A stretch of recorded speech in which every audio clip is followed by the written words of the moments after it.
अस्सलामुअलैकुम, मैं अफसर मैसूरी। नाजरीन इकराम, आज हम बात करने वाले हैं हमारे मैसूर शहर के मशहूर व मारूफ और मोतबर तालीमी इदारे फारूखिया की। ये वो इदारा है जो बरसों से तालीम, तरबियत और समाजी खिदमत के मैदान में एक सुतून की हैसियत रखता है। इदारे के सरगर्म सेक्रेटरी जनाब ताज मोहम्मद खान साहब ने इस इदारे और कौम बिलखुसूस हमारे नौजवानों के लिए निहायत अहम और बामकसद बातें बयान की हैं। आइए सुनते हैं कि जनाब ताज मोहम्मद खान साहब नौजवानों के मुस्तकबिल, उनकी जिम्मेदारियां और कौम की तामीर में उनके किरदार के बारे में क्या पैगाम दिया है, जानते हैं। इसीलिए मैं कहता हूं कि कौम अब मुर्दा परस्त नहीं है।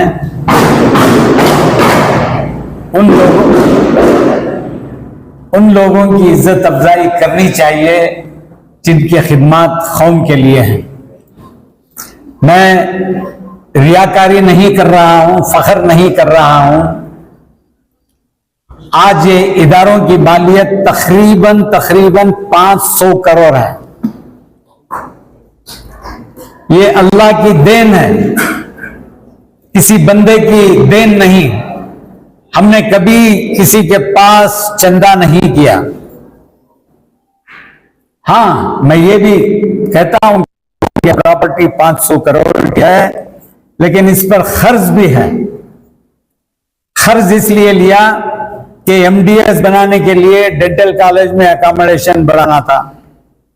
इसीलिए मैं कहता हूं कि कौम अब मुर्दा परस्त नहीं है।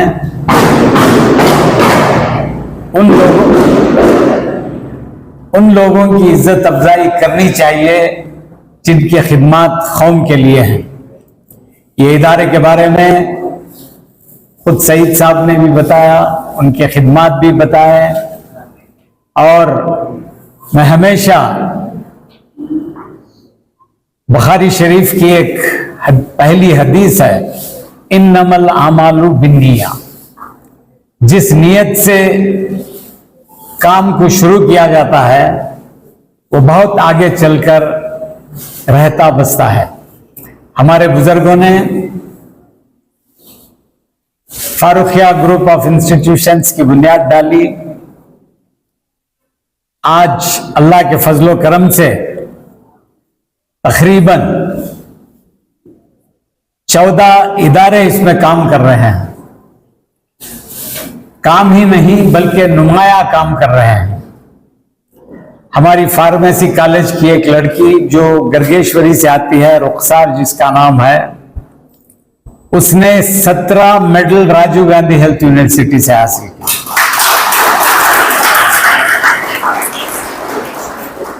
पिछले साल फारूखिया डेंटल कॉलेज के सेकेंड ईयर के 9 तुलबा तालिबात में राजीव गांधी हेल्थ यूनिवर्सिटी से ऑनर किया गया। इसी रुखसार को नागपुर में भी बुलाकर एजाज बख्शा गया। बहरकैफ मैं ये बताना चाह रहा हूं कि जिस नीयत से हमारे बुजुर्गों ने इसकी दाग बेल डाली, आज एक फल पेरने की वजह से एक फलदार दरख्त बनकर शहर मैसूर में नहीं बल्कि हिंदुस्तान में ही नहीं बल्कि बाहर भी खिदमत अंजाम दे रहा है। हमारे पास हुए तुलबा और तालिबात पूरी दुनिया में फैले हुए हैं। अल्लाह ताला इसकी नेक नामी को बहुत आगे बढ़ा रहा है, लेकिन चंद ना आखिबत पसंद लोगों की वजह से हमें दुख होता है। दुख तो नहीं होना चाहिए। हेल्थी क्रिटिसिज्म को हमें कबूल करना चाहिए। हमें देखना चाहिए कि हमारे अंदर क्या क्या खामियां हैं।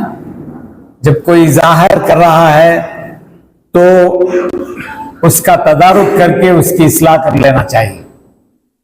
बहरकैफ डॉक्टर सईद अहमद डिजर्व्स, उन्होंने अच्छे खिदमत अंजाम दिए as a trustee as a governing council के सेक्रेटरी, फिर इसकी बुनियाद भी उन्होंने बताई। लेकिन आज अल्लाह के फजलो करम से हमें खुशी है, हमें सबसे पहले डॉक्टर एम सईद अहमद साहब की सेहत के लिए दुआ करना चाहिए। मैं अल्लाह ताला से दुआ करता हूं कि अल्लाह ताला उनको सेहत दे, उनका साया उनकी फैमिली पर बहुत देर तक रखे। लेकिन हमें दुख भी होता है, मैं ऐसे मौक़ों में अक्सर जो कौम हमें देती है, जो कौम हमें तकलीफ देती है, उसका भी मुझे जिक्र करना चाहिए ताकि संभलना चाहिए। हमें खुशी है, लेकिन हमें दुख भी है कि जितनी तेजी से ये इदारा बढ़ रहा था, वहां हमें मुश्किलात का भी सामना करना पड़ा। किसी बंदे की वजह से हमारे 2 इदारे बंद हो गए। मोहम्मद सेठ ब्लॉक में फारूखिया मॉडल उर्दू स्कूल चलती थी, वो बंद हो गई।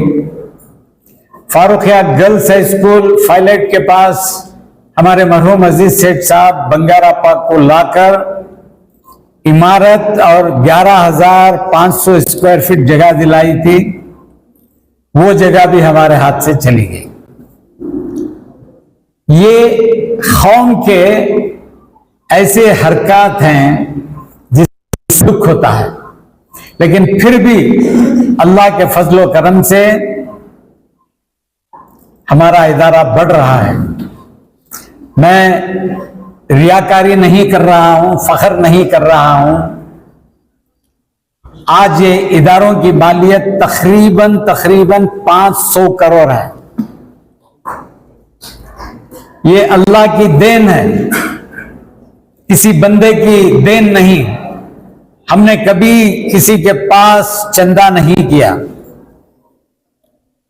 जैसा कि सईद साहब ने बताया, अजीज सेठ साहब की कोशिश से, काका उमर की कोशिश से 1,70,000 पर $2,000 आए थे। इसकी तारीख, फारूखिया स्कूल कहां चलती थी शायद आप लोगों को नहीं मालूम। सेंट्रल एक्साइज की बिल्डिंग जिसमें पहले सवार लाइन चलती थी, वहां फारूखिया बॉयज स्कूल शुरू हुई। हमारे मरहूम अजीज सेठ की दूरअंदेशी देखिए। उन्होंने एक दिन कहा कि हमें सिर्फ हुकूमत से 400 रुपया मिलता है और ये इमारत यतीम खाने की है, क्या हम लोग यतीम खाने का नुकसान नहीं कर रहे हैं? तो उन्होंने फौरन फारूखिया बॉयज हाई स्कूल को सामने झोपड़ियां बनाकर मुंतकिल कर दिया और वो इमारत सेंट्रल एक्साइज को 25,000 रुपये किराए पर दिया। ये उनकी दूरअंदेशी थी। चूंकि वो हमारे भी सदर थे, मजलिस रिफाउल मुस्लिमीन के भी सदर थे, लेकिन ये उनके कारनामों में एक बड़ा कारनामा था। फिर हमें एड आया, फार्मेसी कॉलेज की पहली ग्राउंड फ्लोर शुरू की, लेकिन उसके बाद अल्लाह के फजलो करम से आज ये ऊंची ऊंची इमारतें इस मैदान में खड़ी हैं। उस वक्त मैं चाह रहा था कि महादेवपुरा रोड में एक 25 एकड़ जमीन लेकर ये तमाम इदारे वहां शिफ्ट कर दें, लेकिन अजीज सेठ ने कहा ये जो मुसल्ले के पीछे जो जगह है जिस पर नमाज नहीं पढ़ी जाती ईद की, वो जगह मैं तुम्हें लीज पर दिलवाता हूं। 1970 पर एक में वो मिनिस्टर हुए, उन्होंने ये जगह 90 पर 9 साल को लीज पर दिलाई। सिर्फ हमें ही नहीं, एमईएस को भी दिलाई। लेकिन वहां भी उनकी मखालिफत करने वाले देखिए, फारूखिया को जो दिलाकर, यतीम खाने को दिलाकर वहां से हमें सबलीस करवाई, एमईएस को डायरेक्ट ईदगाह का डायरेक्ट से दिलाई। इन तमाम मुश्किलात के बावजूद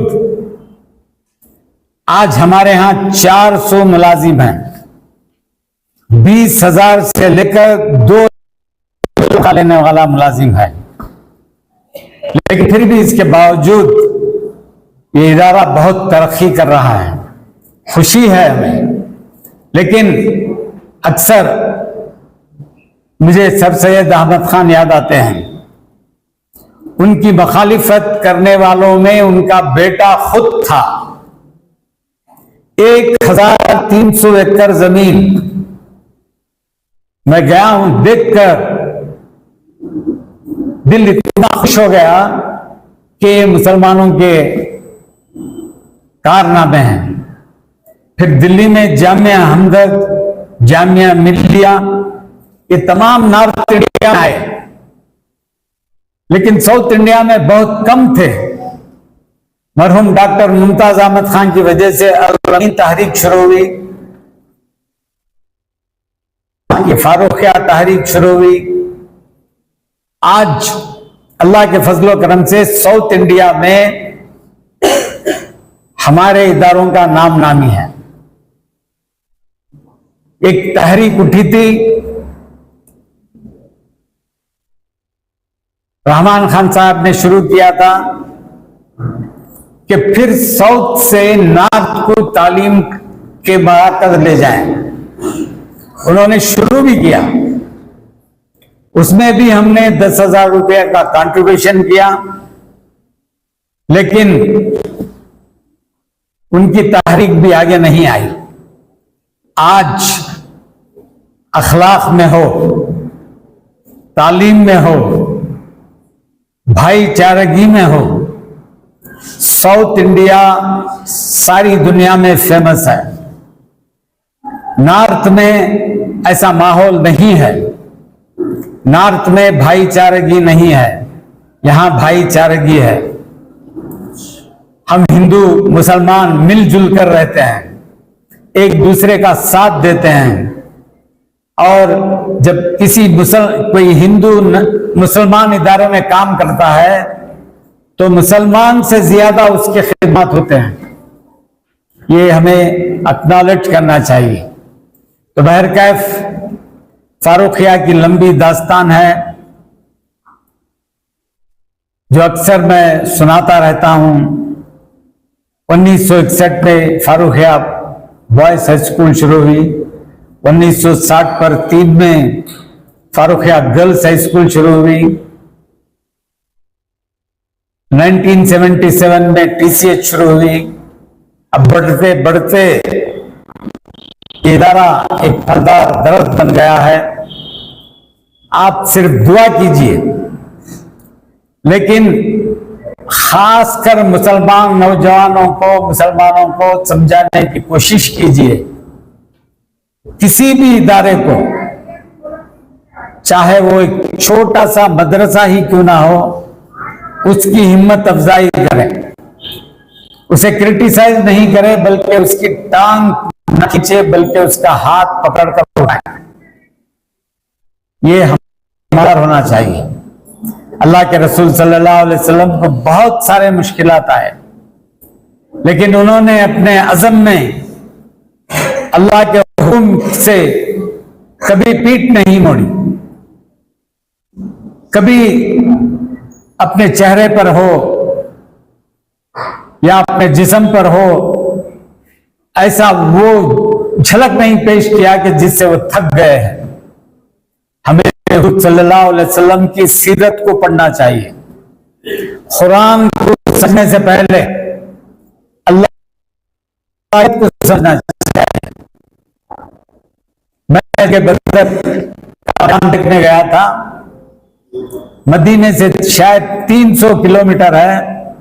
सोचने लगा कि अल्लाह के रसूल सिर्फ 313 को लेकर 300 किलोमीटर का सफर तय करके कैसे, और अल्लाह ने, तो हमें अल्लाह पर तवक्कल होना चाहिए। खुदा के जात की मदद के बगैर हम कुछ नहीं कर सकते।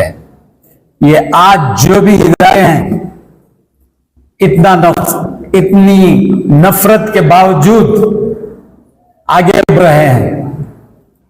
मैं साहब की खिदमत को सराहता हूं, वो हमारे ट्रस्टी हैं। मैंने कभी अच्छा काम करने में हमारे अजीज सेठ साहब हमेशा मेरा कंधा दबाते थे।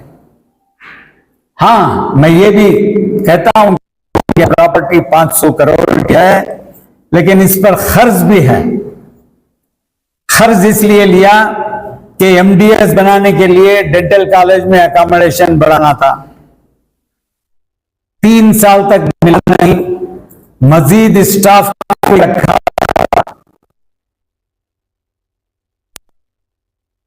कर्ज बाकी रह गया है। इंशाअल्लाह वो भी अदा हो जाएगा। आप दुआ कीजिए कि फारूखिया पर जो कर्ज है वो अदा हो जाए और ये इदारा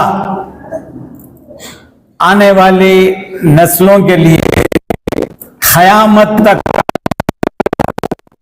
ये बाकी रहे, यहां से तालीम का फव्वारा फूटता रहे। बहुत सारे गोल्ड मेडलिस्ट, डिस्टिंक्शन, लेकिन मुझे सिर्फ एक दुख होता है कि अजीज से हमेशा कहते थे मरहूम, ताज हमारी फारूखिया में एक भी रैंक नहीं आ रही है।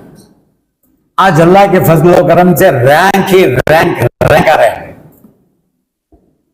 तो बहरकैफ आज मैं आप तमाम से दरखास्त करता हूं कि आने वाली नस्लों की नशोनुमा कीजिए। जमाना बहुत खराब हो रहा है। हर रोज 100 से ज्यादा मुसलमानों को शहीद किया जाता है। क्यों? हर रोज मुसलमानों को बदनाम करने की साजिशें की जाती हैं, लेकिन हमारे नौजवान भी इसमें शामिल हो जाते हैं।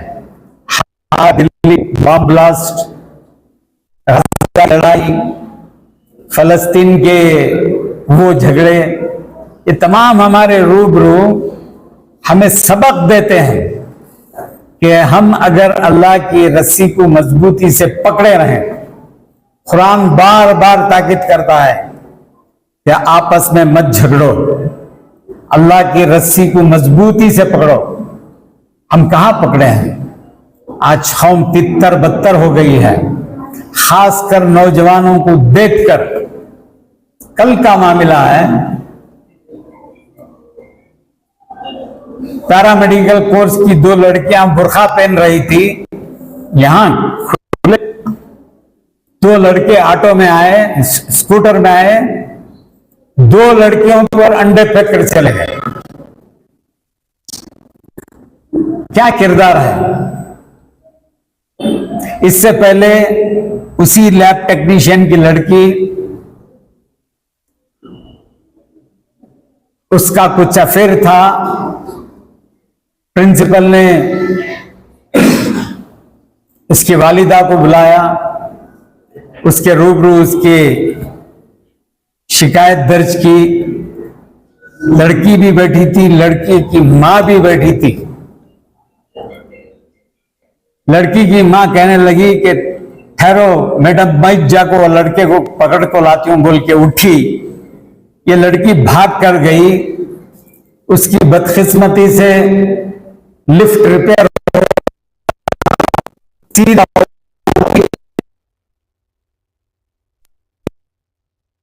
केस हुआ।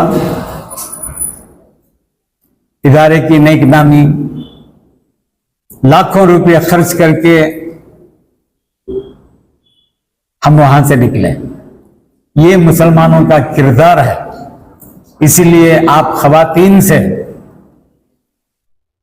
हमेशा मैं गुजारिश करता हूं कि सिर्फ अपनी ही औलाद को नहीं, पड़ोस की औलाद को भी नसीहत करते रहो।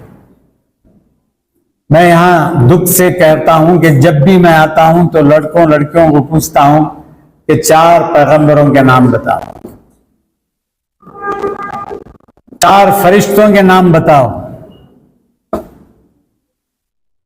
हमारे पैगंबर का नाम, उनके अब्बा का नाम, उनके दादा का नाम, उनके खानदान का नाम पूछता हूं तो कोई बोलते नहीं।